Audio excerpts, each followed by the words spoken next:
What's happening, guys? So I'm back with another one again,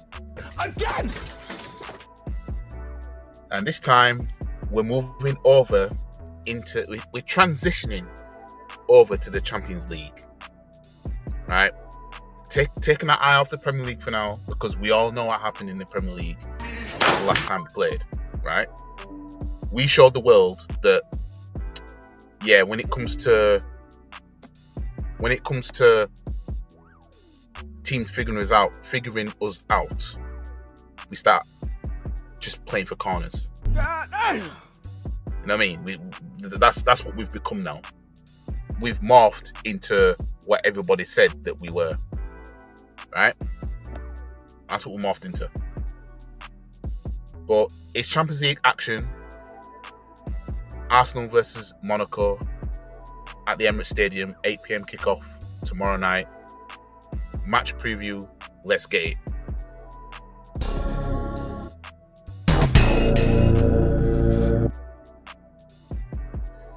So let me bring up the preview.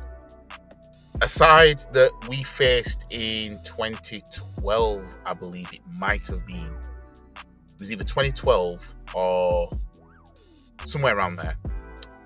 And it looked like we were getting a break, because we always kept getting Barcelona or Bayern Munich in the last 16.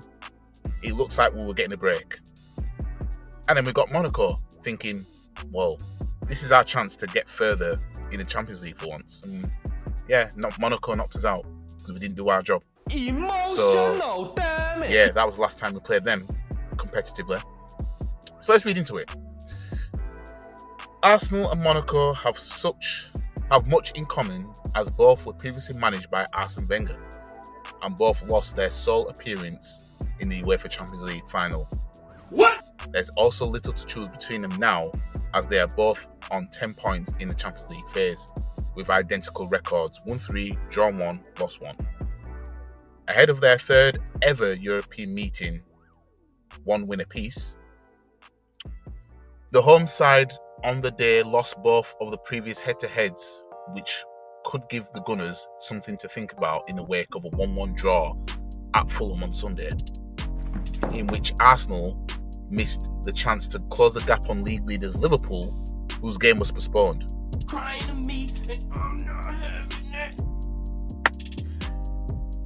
Mikel Arteta's side are least imperious at home in Europe, having won 6 of their last 7 Champions League games here, drawing 1, including victories to 0 over French clubs Lens, that was a 6-0 win, and Paris Saint-Germain, 2-0 win.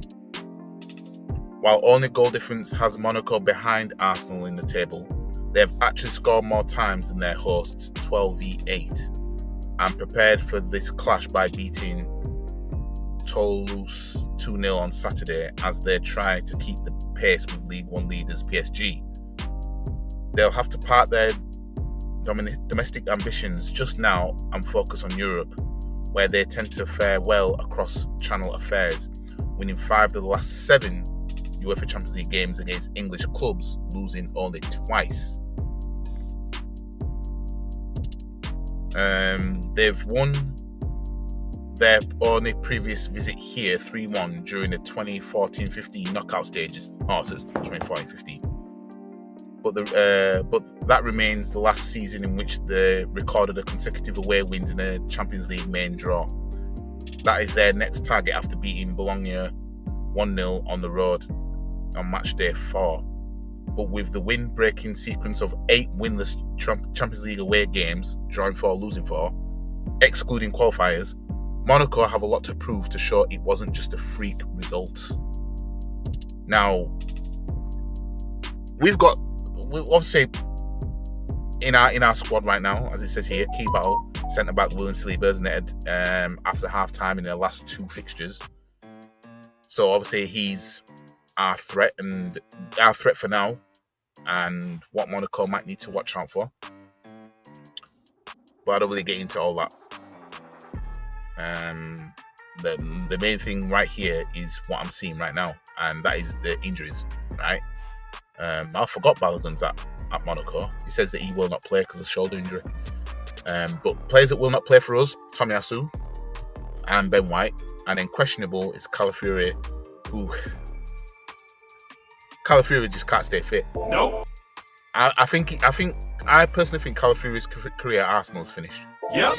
I'm gonna lie. This guy cannot stay fit. He runs around for a bit and he's out with a knee injury again.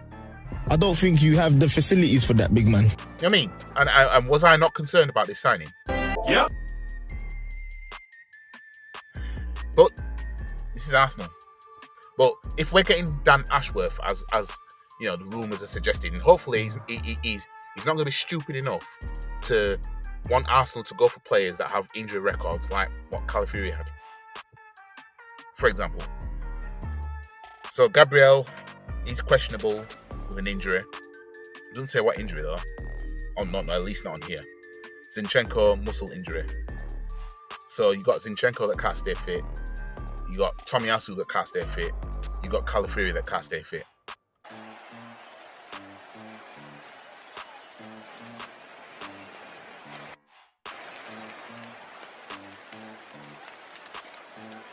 What is going on at Arsenal? Honestly, that's what I'd love to know. I want to know what is going on at Arsenal for it to get like this. Because this is a shambles. This is a shambles. But he won't play Tina. Nope. He won't do that. So last 5 matches between both clubs in all competitions, and then we go on to the last 5 against each other. So Arsenal's last 5 matches, sees us win 4 of the last 5, drawing 1. With that draw coming at Fulham, 1-1. You know, when Arteta decides to do the goofiness that we know he's going to do in April, when the going gets tough, he'll make a stupid decision. I think in the league we've only won 1 game when Partey's been playing at right back. Just help me to understand. So he's taken our best midfielder out of midfield to play him at right back. Oh, sugar.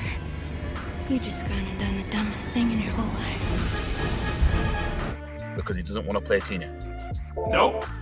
Now, I don't want to hear this shit about, oh, you expect Tina to come straight back in after being 3 years out and playing against Traore, mate. Fam. Whether it was Tina that was available in there, or if it was Calafiori that was on the bench that just came back from injury, or whatever, right? If Arteta wasn't going to play any of them, he was going to put Partey at right back. And that's the main issue. But these are professional footballers, fam. I've seen players come back from long-term injuries and have a man-of-the-match performance. I've seen him do it. I've seen that. And I've seen it happen against us. I've seen him do it. Before our draw against Fulham was a 2-0 win against Man United in the league. Before that, a 5-2 win at West Ham. Before that, last time in the Champions League, which is an away fixture, a 5-1 win at Sporting Lisbon. Before that, a 3-0 win in the Premier League against Nottingham Forest. Now, Monaco have won 3 of the last 5, losing 2. The last game, they won 2-0 at home. Before that, they lost 2-1 at Marseille. Before that, in the Champions League, they lost 3-2 at home to Benfica. Before that, against Brest, they won 3-2 in the French league, and before that, they beat Strasbourg 3-1 away from home. Now, the last 4, we only played them 4 times. Emirates Cup, we beat them on penalties, it looks like here. Before that, in the Champions League, we won 2-0. Before that, we lost 3-1 at home to Monaco. And that's how we got knocked out of the Champions League. And then we beat they beat us in the Emirates Cup in 2014. So we've only bet them 4 times altogether, twice when it's been competitive. So this will be our 3rd time meeting them competitively. I can't remember what my score prediction was for this game. I think I put 3-1. So we'll just roll with 3-1. I'm going for a 3-1 win. Now, in the table, Arsenal are 7th, Monaco are 8th in the table. Identical record. They've just scored more. Yeah, goal difference separates us. And yeah, we're both on 10 points. So obviously, a win for either of us. Obviously, it depends on what happens tonight, because we know there's some Champions League games tonight. But obviously, we'll move on 30 points if we win tomorrow night. But I am going with a 3-1 win against Monaco tomorrow night. And I do not want to see no bullshit mistakes. I had to kill Bob Morton because he made a mistake. Now it's time to erase that mistake. From any of these players. No more bullshit mistake. For example, Kiwior getting caught out against Fulham like that. Can't have it. I don't want to see no bullshit lineup either. I don't want to see Partey at right back. So Arteta better cook something. Because this whole Partey at right back. Well, you know, we've got players in this squad that can't stay fit to save their lives. Because it's not like we could put Tomiyasu at right back. It's not like we can put him at left back.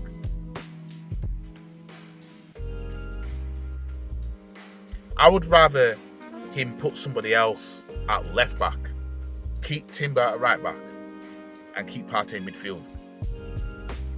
Let's not forget, people, Arteta tried his fetish for Partey at right back at the start of last season, and his hand was forced when he got injured just before we played Man U. So he had to bring Gabriel back in. He wanted to freeze Gabriel out of this team for that. Insane.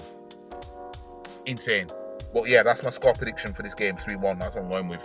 But if I see Partey at right back, I don't expect to see much, because you're taking our best midfielder out of midfield to play him at right back for, you know, of all players that you pick to fill in at right back.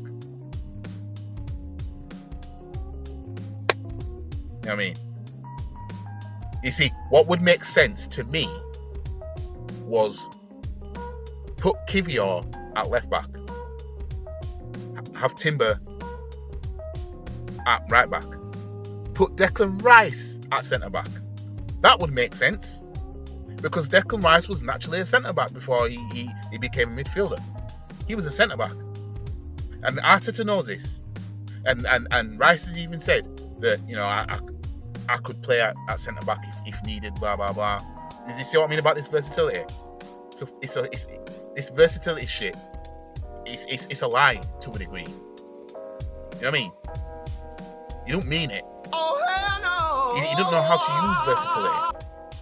Versatility would be, Zinchenko is a natural midfielder and he can play there, so I'm going to move him there in some games.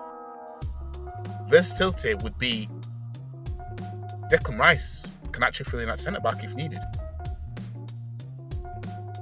You know what I mean? Versatility is Martinelli can actually be a number 9. But no, his version of versatility is actually detrimental to this squad. I'll move Havertz in midfield when needed, when he's absolutely useless. If he's not up top as a target man, he's useless. His version of versatility is Zinchenko is clearly better in midfield, but I'm just going to keep him at left back as a left back. His version of versatility is Calafiori. He's not actually good as a left back, so you know, but I'm going to keep him there. You see what I'm saying? His version of versatility is, I know you're not a left back, Timber, but I'm going to put you there.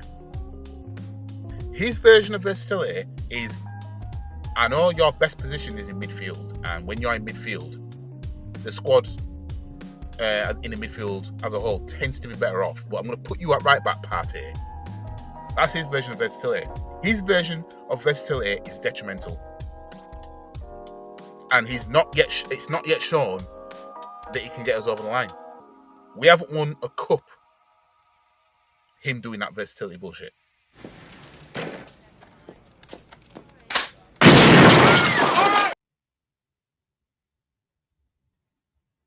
Well, let me know what you guys think anyway.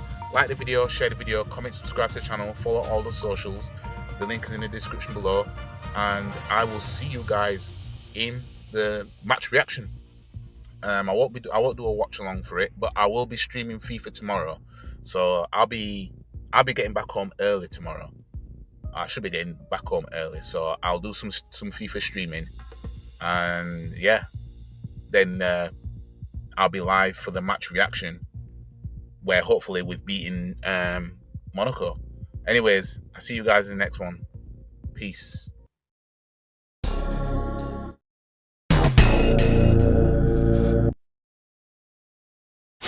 And if anyone wants to have a come at me, come and find me. I'm in the car park now. Because I'm a black belt in karate. Stop the cap. Come and have a pop. I don't think you have the facilities for that, big man.